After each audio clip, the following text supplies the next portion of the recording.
On August 23, 2016, the police were called to an apartment in Albuquerque. What they found wasn't just a crime, it was a nightmare, one that no one could have prepared for. But what was left behind would haunt them forever. There were no screams, no struggle, just an eerie silence. Yet, something unspeakable had already occurred. Victoria Martens, just 10 years old, should have been safe, but when the mother was asked what happened, she could offer only confusion. Why did no one hear anything? How could no one see the danger? What was left behind in that apartment was more than just a tragedy.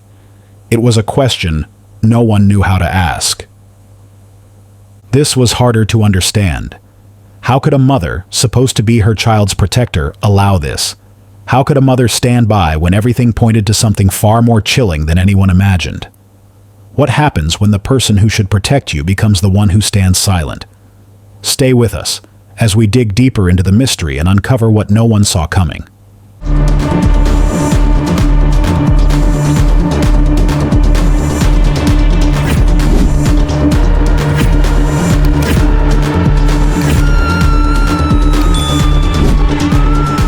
Victoria Martens was born on August 23, 2006, in Albuquerque, New Mexico. The world she entered was full of potential, a place where children are meant to play, learn, and grow. Victoria was no different. She was full of life, a young girl with a radiant smile and a warmth that could brighten the room. By all outward appearances, she was like any other 10-year-old, attending Petroglyph Elementary School and enjoying the little things that children her age should. Birthday parties, laughter with friends, and the simplicity of a childhood that many of us take for granted. But behind those moments of innocence, things were far from simple. Victoria's world wasn't just filled with the excitement of growing up. Beneath the surface, there were fractures, deep cracks in her life that no one could see from the outside. Victoria was a child forced to adapt, to adjust to the chaos and instability around her, much of it stemming from her mother, Michelle Martens. Michelle had always wanted the best for her daughter, but life hadn't been kind to her. She had spent years trapped in a cycle of poor decisions, from addiction to toxic relationships, and it was those relationships that would soon play a crucial role in Victoria's final days. Michelle wasn't a criminal, at least not in the eyes of the law, but her choices, her inability to provide stability, would leave their mark on Victoria in ways that no one could have predicted. From the beginning, Michelle's life was shaped by struggles. Growing up, she had dealt with her own battles, struggles with addiction, poor self-esteem, and a series of unhealthy relationships that never gave her the support or love she needed. It was a pattern she couldn't seem to break. Her need for affection, for love, led her into relationships where she was either ignored, belittled, or manipulated. Her mothering instincts were clouded by her own struggles, leaving Victoria to navigate a world that was anything but secure. Michelle's addiction, which had taken a firm grip on her life years before, was a constant battle. She couldn't escape it. Alcohol and drugs were never too far out of reach, and they consumed her when the stress of life became too overwhelming. For years, Michelle had battled her demons, losing time, losing moments with her daughter, and often being unable to be the mother that Victoria needed. The addiction made Michelle unpredictable, unable to provide the stability that every child needs. It wasn't just Michelle's failures, it was the ripple effect those failures had on Victoria's life. But Michelle wasn't alone in her struggles. Her relationships only made things worse. One after another, they were toxic, unstable, and unhealthy. She didn't have the ability to recognize that the people she let into her life were adding to the chaos, not offering the support she needed. Victoria, as a child, was left to watch as Michelle's relationships grew more complicated, with each partner bringing their own baggage and unpredictability into the home. And for a young girl, that type of instability is like being trapped in an emotional storm. The worst of these relationships was Fabian Gonzalez. Michelle met him on an online dating service, Plenty of Fish, and within a month, he was living with them. To Michelle, Fabian seemed like a possible solution to the loneliness that had plagued her for years. He seemed like someone who could offer her the stability and affection she had long been searching for. But Michelle didn't know the depth of the danger that Fabian represented, or maybe, as many people in toxic relationships do, she ignored the warning signs because she wanted so desperately for it to work. Fabian wasn't just any man. His history was one filled with violence, anger, and a troubled past. Michelle was too absorbed in her need for stability to see the red flags. Fabian had a violent past that should have been enough to make anyone wary, but Michelle, with her own emotional needs clouding her judgment, saw only the surface, what he promised her. She didn't see the deeper issues that would eventually put both her and Victoria in harm's way. And Victoria? She was caught in the middle, forced to accept a man she didn't know, a man who had already begun to show signs of aggression. Her discomfort with him wasn't something Michelle could see, or chose not to see. Victoria didn't feel safe.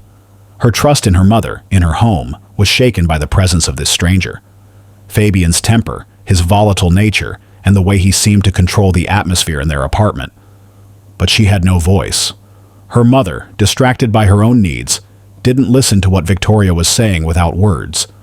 The emotional toll on Victoria was immense. She had witnessed the emotional erosion of her mother over the years, but now she saw a deeper shift.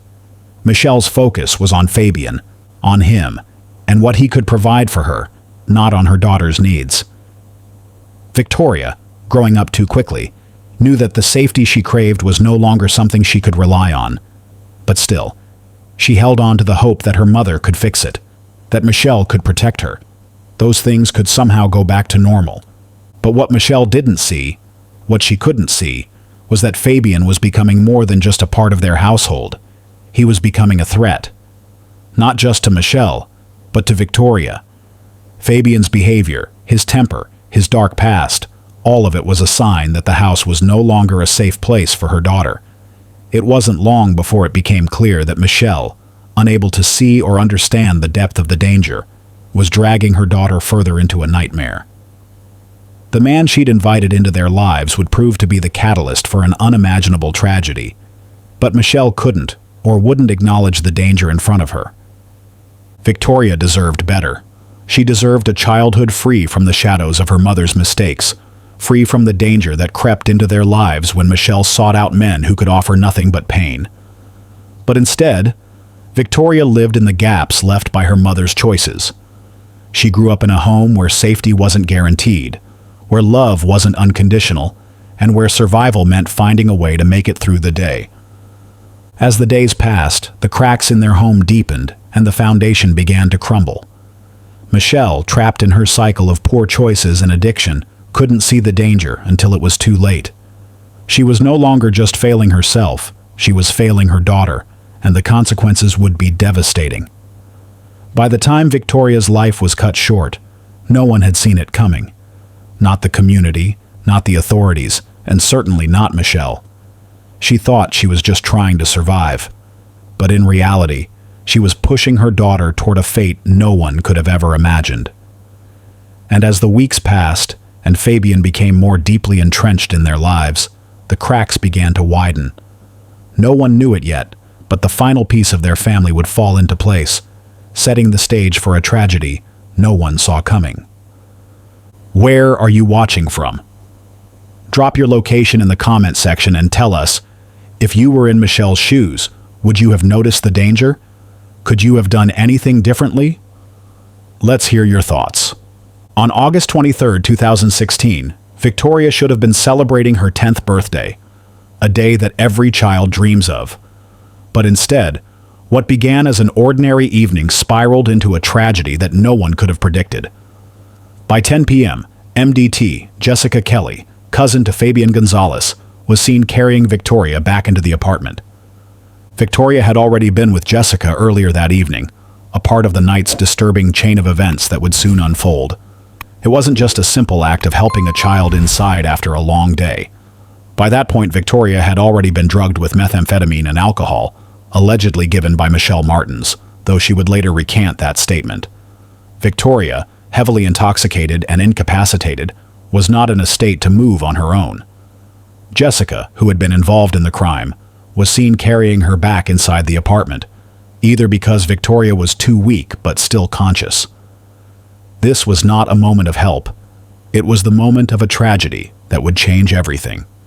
Before they entered the apartment, Michelle Martens had already allowed Fabian Gonzalez to stay at the apartment once again. He wasn't living there full-time yet, but their relationship had escalated quickly in the past month. Michelle, seeking comfort and stability after a string of failed relationships, had opened her home to Fabian, despite his violent history. She believed, perhaps desperately, that he could bring the stability and safety she longed for, if only she ignored his past. Little did she know that this night would change the course of everything. Victoria, just 10 years old, had already retreated to her room.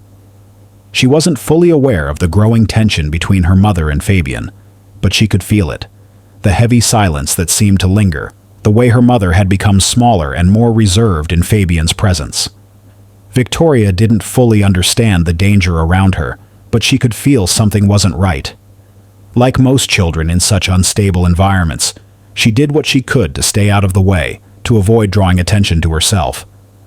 But the storm that was brewing couldn't be avoided, and despite her best efforts to blend in, the violence she feared was fast approaching. The night started quietly. The apartment was dark, save for the soft glow of the living room lamp. Michelle, exhausted and emotionally drained, had been drinking. Her judgment, already clouded by her past choices, was now further impaired by alcohol. Fabian, on the other hand, seemed perfectly fine, though his eyes had a darkness in them that Michelle refused to acknowledge. He was unpredictable, someone who could flip from calm to volatile in an instant. That night, as the evening wore on, the quiet calm that filled the apartment would be shattered by something far more violent. The first shift rhythm was subtle. Fabian had begun to speak more forcefully, his voice carrying an edge that Michelle hadn't noticed before. He had asked Victoria to come into the living room, though she had no idea what he wanted. Michelle, distracted by her own struggle to hold on to her emotional balance, didn't intervene. She watched, though, from her position in the apartment, unsure of what was unfolding. Fabian didn't raise his voice, but there was an undercurrent of tension. He wanted Victoria to come to him. It wasn't unusual for him to demand her presence, but tonight, something felt different. At some point, the night took a horrifying turn. Fabian, in an outburst that seemed to come out of nowhere, turned toward Victoria. What happened next was too fast for her to react to. He attacked. The force with which he did it was unimaginable. Michelle was sitting nearby, but by the time she realized what was happening, it was too late. Fabian grabbed Victoria, his anger seemingly unchecked, and assaulted her in a way that should have been impossible to process. But Michelle, still numbed by the alcohol in her system, didn't move. She watched, paralyzed, as Fabian's rage overtook everything. Victoria screamed. The screams were loud, desperate, but they were swallowed up by the silence of the apartment. Too much of it, too soon. Michelle could hear every scream, every cry for help, but her mind couldn't catch up to what was happening, couldn't process it fast enough to act. Her daughter was in pain, her world was breaking, and yet Michelle remained frozen. Fear, confusion, and perhaps something deeper held her in place. And as those screams filled the air, the horror that followed was only beginning. At approximately 4:30 a.m. on August 24th, the horror was far from over. Michelle and Fabian, their faces marked by fear or guilt, went to their neighbors, reporting that Jessica Kelly had attacked them with an iron. The details were vague, inconsistent, and immediately raised suspicion, but the neighbors, shaken by the oddness of the story, took it at face value. The police, responding to the 911 call, arrived at the apartment to find smoke billowing from behind a closed bathroom door. When they opened it, they were met with the horrifying sight of Victoria's dismembered body, partially wrapped in a burning blanket. The realization hit the officers hard, as they stood over the body of a child who had been cruelly taken from the world far too soon. What was most chilling in those early moments, though, was the 911 call itself. It wasn't a neighbor who heard the screams. It was Michelle, the very woman who had failed to intervene. The woman who had stood by while her daughter was assaulted and murdered. Michelle had called 911, reporting that Jessica Kelly had attacked them with an iron. She gave the dispatcher a vague, unsettling story, one that made no sense.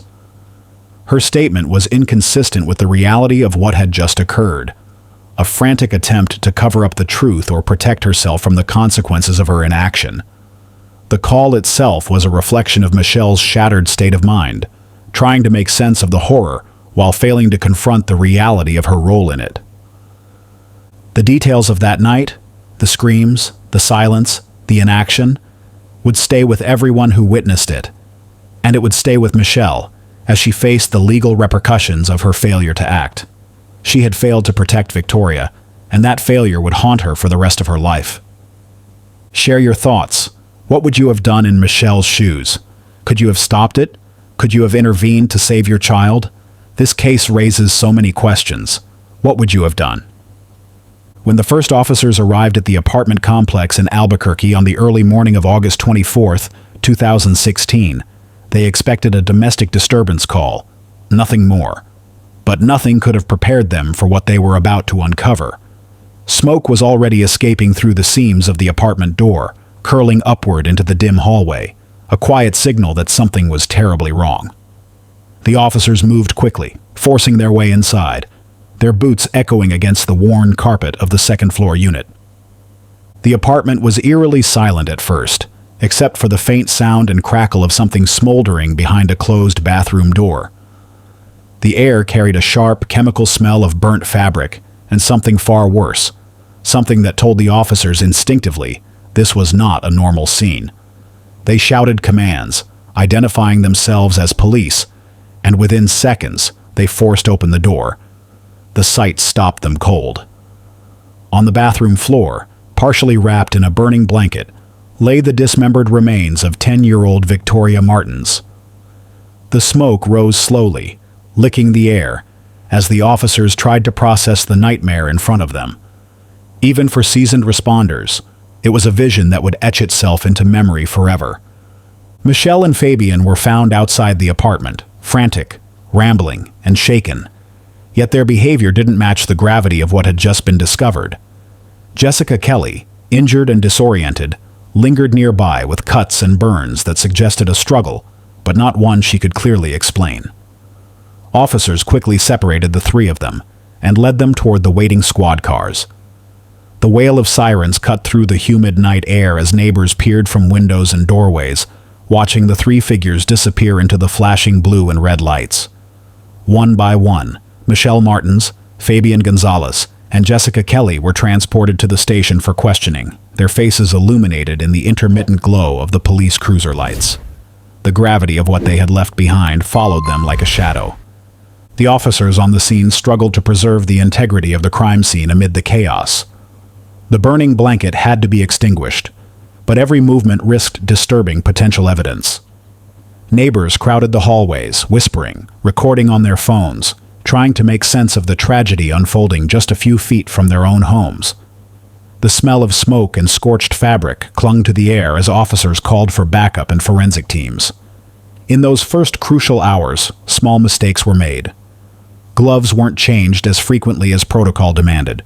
Certain items were moved before they were photographed. And outside, Michelle's inconsistent statements continued to cast shadows over the truth, making it harder for investigators to piece together the sequence of events. Later, the police investigation would reveal the horrifying details of what had transpired in that apartment. Victoria had been sexually assaulted, strangled to death, stabbed, and then dismembered. Her body, mutilated and burned, was left in the apartment in an attempt to erase the evidence of the crime. But no matter how much they tried to destroy, the truth would come to light. Back at the station, detectives pressed Michelle for answers, but her story only grew more confusing. She admitted she had allowed Fabian into her life and into her home for weeks, despite his history and her daughter's unease around him. She claimed Jessica Kelly had shown up unexpectedly, then shifted to saying Kelly had been staying with them since her release from prison. Each version of her account fractured the timeline further, making it nearly impossible to pinpoint when Victoria's final moments occurred. Investigators noted Michelle's tone, sometimes tearful, sometimes oddly detached. One moment she seemed like a frightened mother, and the next, like someone trying desperately to save herself. Meanwhile, Fabian Gonzalez told his own story, which conflicted with Michelle's in critical ways. He insisted he had been asleep when the attack began. He claimed Jessica was the sole aggressor, painting himself as an unwilling participant in the horror.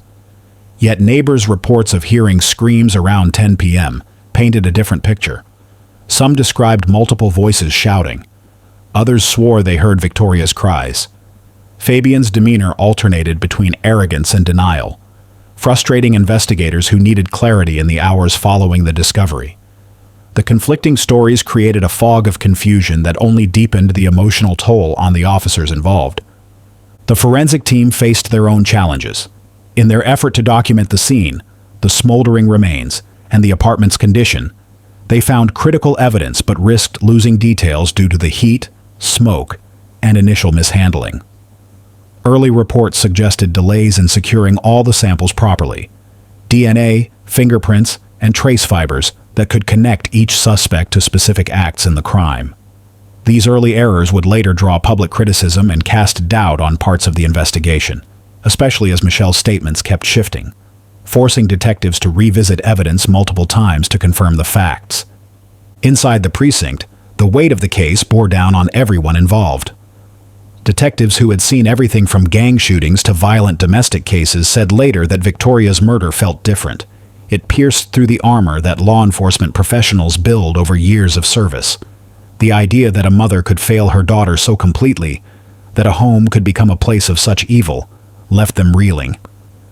Some officers admitted privately that they had to step outside during interviews, taking long breaths to steel themselves, before returning to the grim task of questioning Michelle, Fabian, and Jessica.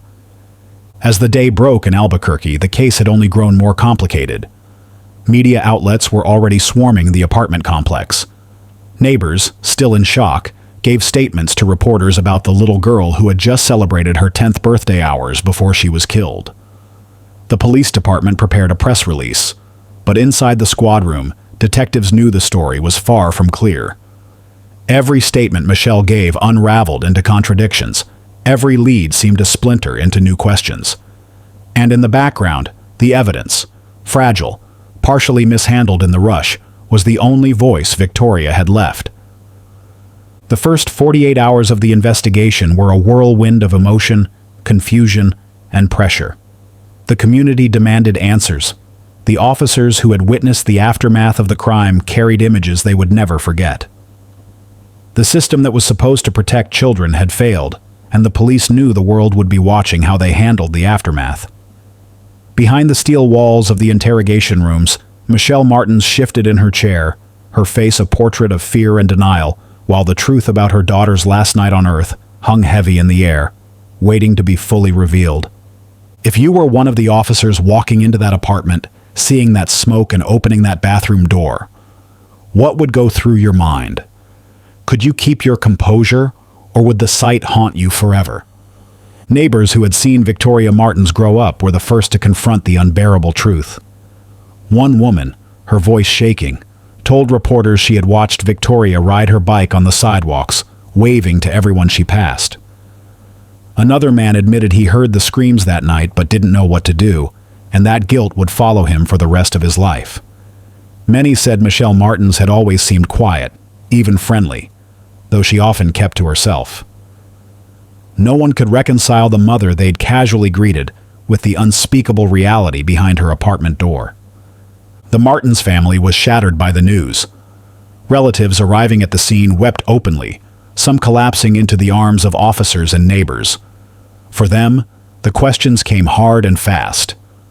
Could Michelle have stopped this? Had they missed warning signs that might have saved Victoria?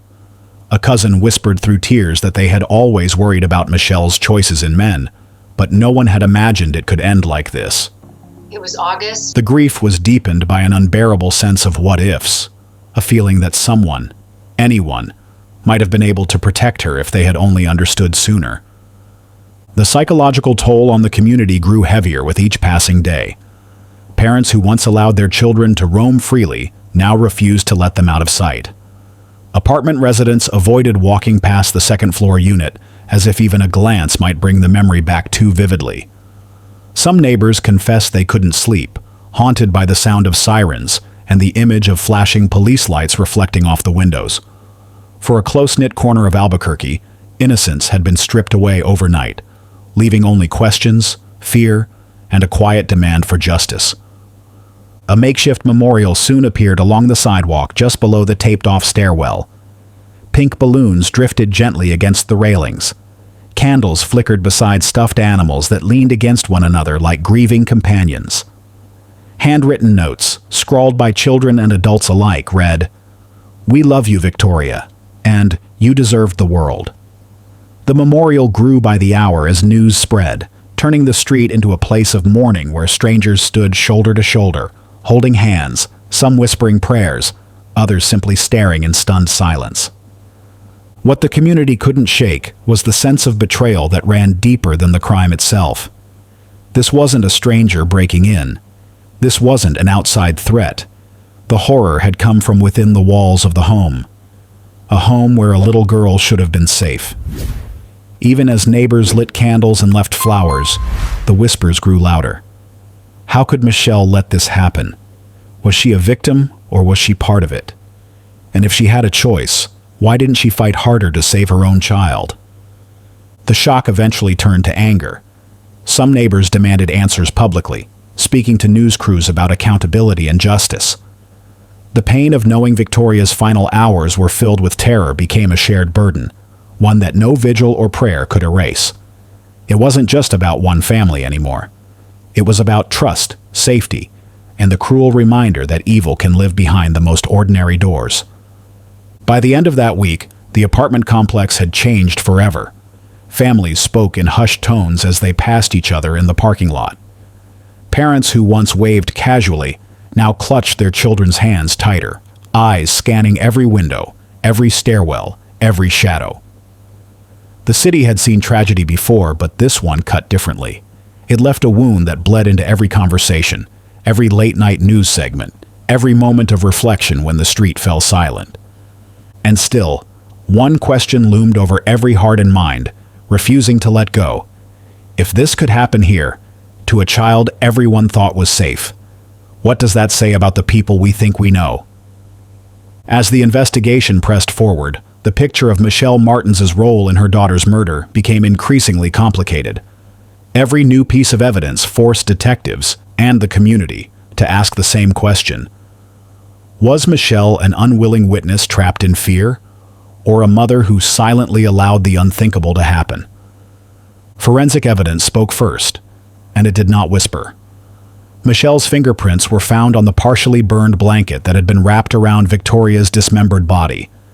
DNA swabs from the bathroom sink and tiles confirmed that Victoria's blood had been violently washed away, yet Michelle's skin cells were intermingled there as well. Investigators also found trace amounts of accelerant on Michelle's clothing, proof that she had been near the fire that scorched her daughter's remains. These were not the marks of an entirely passive bystander. Witness statements reinforced the grim picture. Neighbors told police they had heard screaming on the night of August 23rd, but none of them reported Michelle's voice shouting for help. In the hours after the crime, neighbors recalled how Michelle seemed oddly calm. She walked to a nearby apartment with Fabian Gonzalez and claimed that Jessica Kelly had attacked them with an iron. One neighbor later testified that Michelle's expression was blank, almost detached, as if she was recounting someone else's story rather than her own. Her lack of visible grief unsettled those who had once trusted her as a mother. Psychologists brought in to analyze Michelle's behavior said her response was not typical for someone facing sudden traumatic loss. Experts suggested she showed signs of emotional dissociation, often seen in long-term abuse victims or addicts, where the mind detaches as a way to survive overwhelming stress. Yet this explanation clashed with the disturbing choices Michelle had made leading up to the murder. She had allowed Fabian Gonzalez and Jessica Kelly into her daughter's life despite their criminal backgrounds. She admitted during initial questioning that she sometimes sought men online for sexual encounters involving her children, a claim she later recanted, leaving investigators unsure whether the confession was genuine, a manipulative lie, or a desperate attempt to shift blame. The timeline of the evidence only deepened the moral puzzle. Forensic analysis revealed Victoria likely died between 7:45 and 8:30 p.m. on her 10th birthday. Yet witnesses saw Jessica Kelly carrying the child into the apartment around 10 p.m., and police weren't called until nearly 4:30 a.m. This meant that for hours after her daughter's death, Michelle Martens had been in the apartment, moving, speaking, and breathing, in the same space where her child's life had been stolen. Her silence in those moments became one of the most haunting elements of the case. Investigators also further discovered digital evidence that tied Michelle to knowledge and possible preparation of the crime. Phone records showed she was active on her device in the hours leading up to the killing, exchanging messages with Fabian Gonzalez. Though the contents were partially deleted, forensic recovery revealed chilling fragments, including discussions that prosecutors argued reflected Michelle's awareness of potential harm to Victoria. In court, these messages became a focal point for the prosecution, painting a picture of a mother who either condoned or consciously ignored the threat to her child. Michelle's shifting statements to police compounded the weight of the evidence. In her first interview, she claimed she had given her daughter alcohol and methamphetamine to calm her down, allegedly at Fabian and Jessica's request. Later, she recanted, saying she had only repeated what Fabian told her to say because she was terrified and confused. Each retraction further eroded her credibility. Detectives noted that Michelle cried during interviews, but her tears seemed to ebb and flow depending on the questions asked, moments of genuine sorrow colliding with an undercurrent of self-preservation. For the forensic team, the most damning evidence remained the physical scene itself. The apartment told a story Michelle could not escape. The charred bathtub, the smoke-stained walls, the carefully bagged remains, all pointed to an attempt to destroy evidence rather than immediately seek help. Prosecutors later argued that even if Michelle hadn't swung a weapon or set the fire herself, she had stood by as her daughter's final hours unfolded, and that inaction was a crime all its own. If you were in her place, would you have run into the night screaming for help or stayed in that apartment in silence? It's a question that divided the community and still lingers in every parent's heart. The legal war over Victoria Martens' death began almost immediately after the horrifying discoveries. Michelle Martens, her boyfriend Fabian Gonzalez, and his cousin Jessica Kelly had all been arrested in the hours after the crime. The first hearings were set within days, and the dates were carefully scheduled based on the severity of the charges: murder, child abuse resulting in death, kidnapping, tampering with evidence, and the brutal dismemberment of a child. Each name on the docket carried a weight that left even court officials unsettled. The trial dates were staggered to ensure that evidence could be reviewed thoroughly, but the judge made one thing clear from the beginning: this would not be a quiet case. From the moment Michelle Martens first appeared in an orange jumpsuit, shackled at the wrists and ankles, the courtroom became a spectacle. Local reporters filled every seat, and national outlets soon followed. The public wanted answers, and the judicial system was about to expose the ugliest corners of a family's tragedy. Michelle's face betrayed confusion, exhaustion, and a haunting emptiness, while Fabian sat with an unnerving calm, eyes darting occasionally toward the gallery. Jessica Kelly, still recovering from her release just 4 days before the murder, seemed detached, almost as if the walls of the courtroom weren't closing in on her. The prosecution began by laying out the charges with precision. Each count carried the potential for decades, if not life, in prison.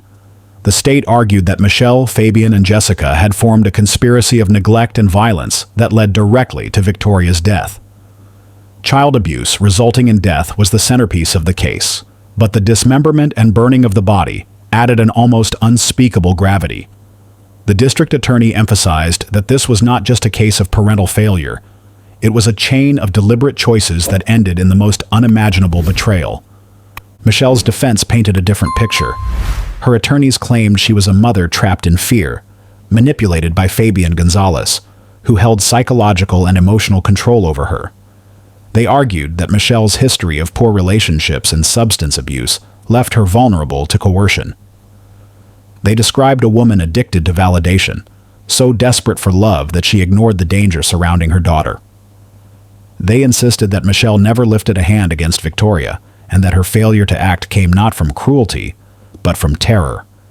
But the prosecution countered with a simple truth: A mother has a duty to protect her child.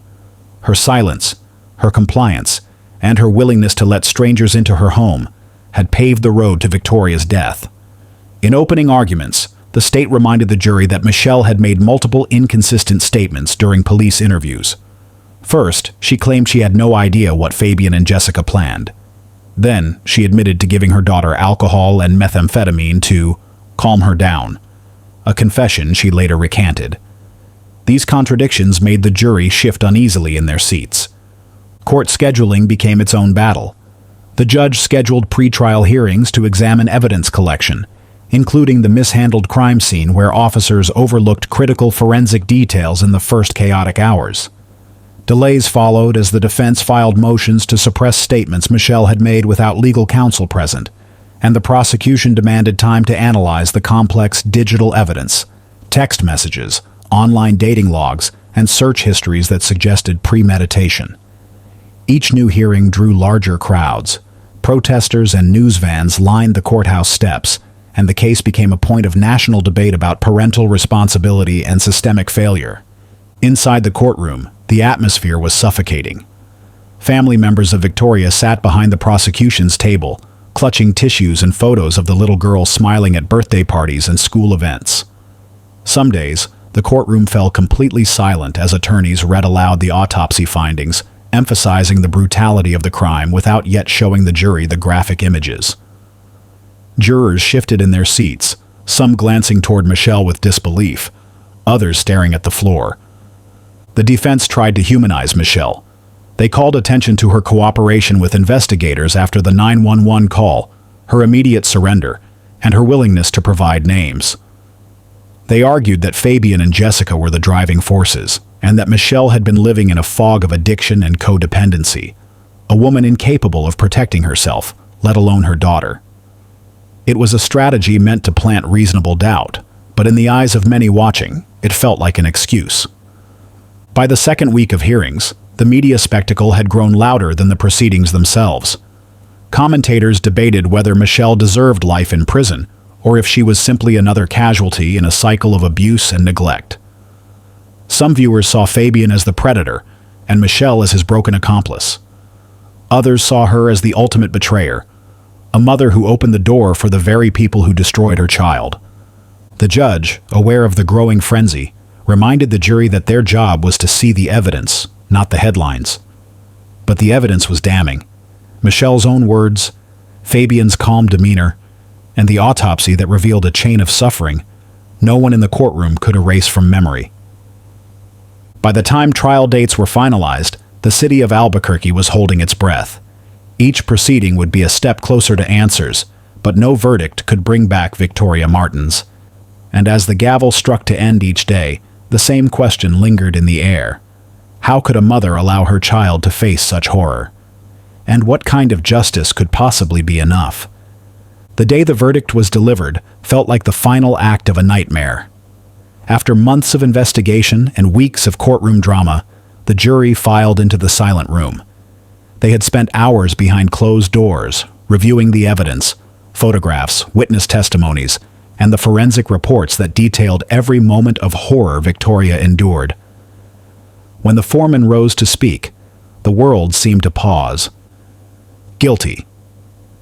The word echoed through the courtroom like a hammer striking steel. Michelle Martens was sentenced to 12 years, believed to have been falsely accused of actively participating in the murder. Fabian Gonzalez was found guilty on multiple counts, including child abuse, conspiracy, and tampering with evidence, and was sentenced to 37.5 years.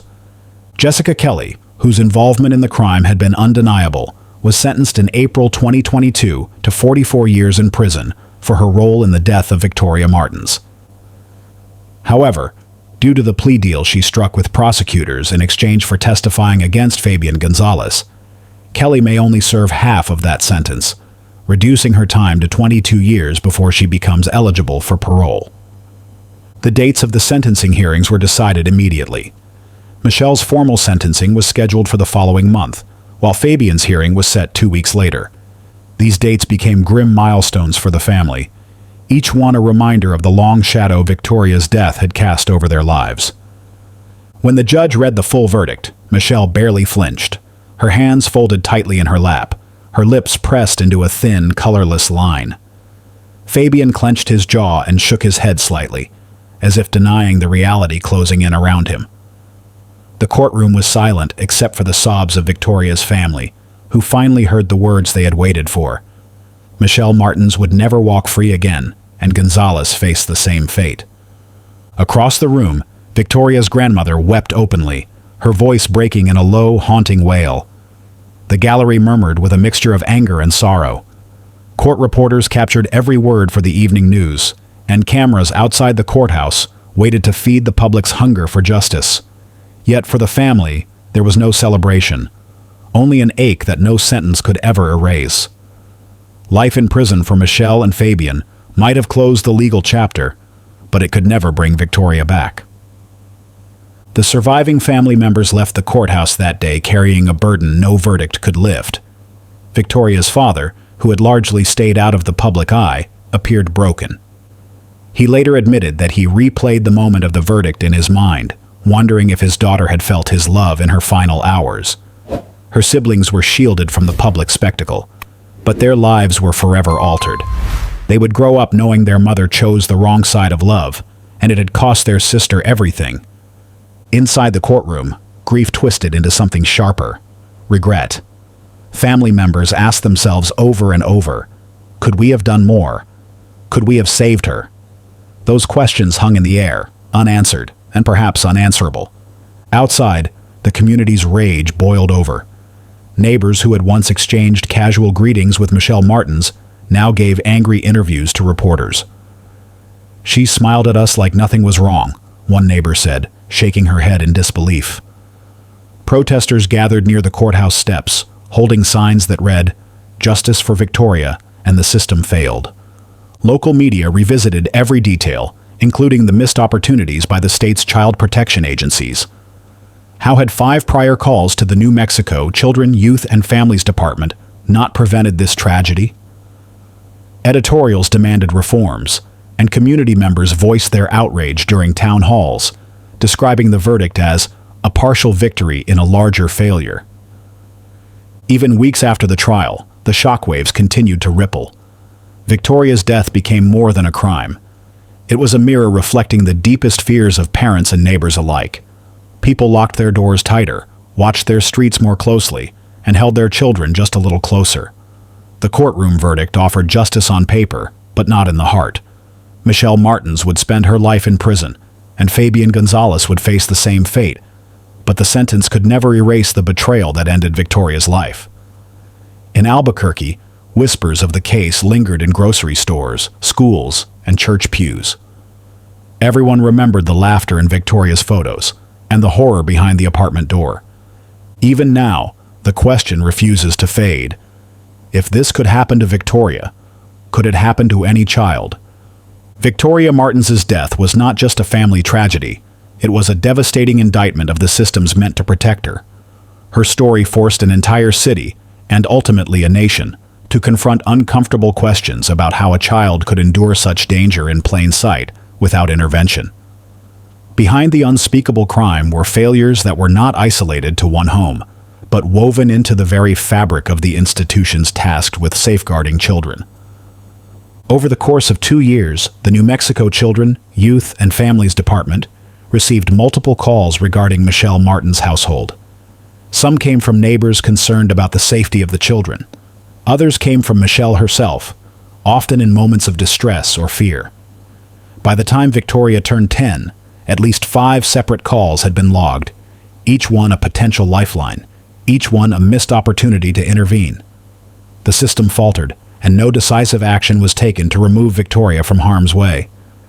Child welfare experts would later speak with quiet frustration about the red flags that were ignored. A single thorough home visit or a timely follow-up could have uncovered the risk. Instead, her case file was shuffled between overworked caseworkers, and communication gaps between offices allowed time to slip away. Each delay, each overlooked warning, became part of the chain that led to a 10-year-old's death. The system had promised to protect her, and it failed. The police response added another layer of tragedy. When officers finally arrived at the apartment in the early hours of August 24, 2016, they faced a scene of almost unimaginable horror. Smoke curled from behind the bathroom door, and the burning blanket that partially wrapped Victoria's dismembered body was their first confirmation that the unimaginable had happened. Even for seasoned officers, the brutality was overwhelming, and in that chaos, mistakes were made. Evidence that could have been preserved immediately was delayed. Statements were taken, but not thoroughly documented. Some details, which would later prove critical, were lost to the shock of that night. Retired detectives have admitted that the emotional weight of the scene cannot be understated.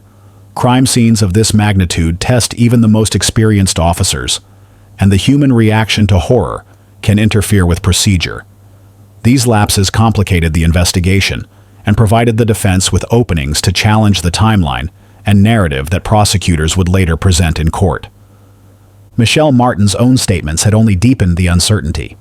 Her stories shifted from one version to another, sometimes blaming Fabian Gonzalez, sometimes claiming she was a terrified bystander, and occasionally making shocking admissions she later recanted. In the critical hours after the crime, her contradictions created confusion, slowing the clarity investigators desperately needed. This inconsistency, coupled with early procedural missteps, made the search for justice far more complex than it should have been. In the weeks that followed, the community's grief turned into anger, and that anger became a call for reform. Advocates for children demanded accountability from every level of the system: child welfare agencies, law enforcement, and local government. Public meetings were tense, filled with parents and neighbors who struggled to comprehend how 5 calls for help had gone unanswered, and how a child's life could end so violently without intervention. Lawmakers and activists began pushing for sweeping changes. They called for increased funding to hire and train more caseworkers, improved follow-up procedures for repeated abuse reports, and mandatory collaboration between CYFD and law enforcement in cases where multiple red flags were raised. Community organizations organized candlelight vigils for Victoria, while simultaneously lobbying for reform at the state capitol. Each event carried the dual weight of mourning and responsibility. Her death could not be in vain. Some reforms came quickly. Reporting systems were modernized, communication between agencies became more structured, and repeat reports were flagged for urgent review. New legislation required faster response times and more rigorous accountability for caseworkers handling high-risk households. But even as these changes took effect, experts warned that no reform could erase the haunting truth. Victoria Martens had failed in life, and the cost of that failure was irreversible. Her story remains a cautionary tale of how systemic gaps, human error, and institutional fatigue can converge to produce an outcome that should have been unthinkable. It forces us to confront the hard reality that protecting children is not just a bureaucratic duty. It is a moral responsibility that demands vigilance, empathy, and action at every level. Even now, every anniversary of Victoria's death reminds Albuquerque, and the country, that safety nets are only as strong as the people who uphold them. For the community, the grief lingers not just because of the brutality of the crime, but because of the knowledge that it might have been prevented. Victoria's short life, and the terrible way it ended, continues to echo as both a warning and a call to do better. Victoria Martens's short life became a symbol of both innocence and the unimaginable cost of systemic failure. In the days following the trial, the city of Albuquerque came together to honor her memory. Vigils were held at local churches and community centers, where flickering candles cast soft light against the night, and neighbors stood shoulder to shoulder, grieving for a child they had lost yet never truly known. Tributes poured in. Flowers, photographs, and handwritten notes filled the sidewalks outside her apartment, each one a silent promise that she would never be forgotten. Victoria's name became a rallying cry for change. Local advocacy groups and national child protection organizations began using her story to raise awareness about the dangers of domestic violence and the silent suffering of children in unsafe homes. Schools introduced new workshops on recognizing the signs of abuse, and community meetings pushed for stronger, faster intervention policies. Her story, as tragic as it was, became the spark for reform, urging both neighbors and authorities to pay closer attention before another child slipped through the cracks. Yet even with these efforts, the question remains heavy. Could this tragedy have been prevented? Could someone have stepped in, followed through, and saved her life before the horror of that August night?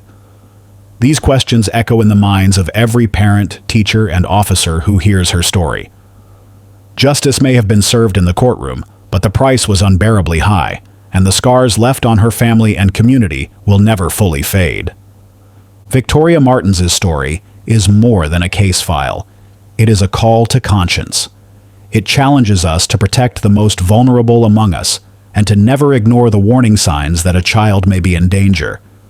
Her memory urges us to act, to reform, and to refuse to allow complacency to cost another innocent life. Please help keep Victoria's story alive by sharing this video and subscribe for more true crime investigations. Together, we can make a difference, and together, we can ensure that no child suffers the same fate again.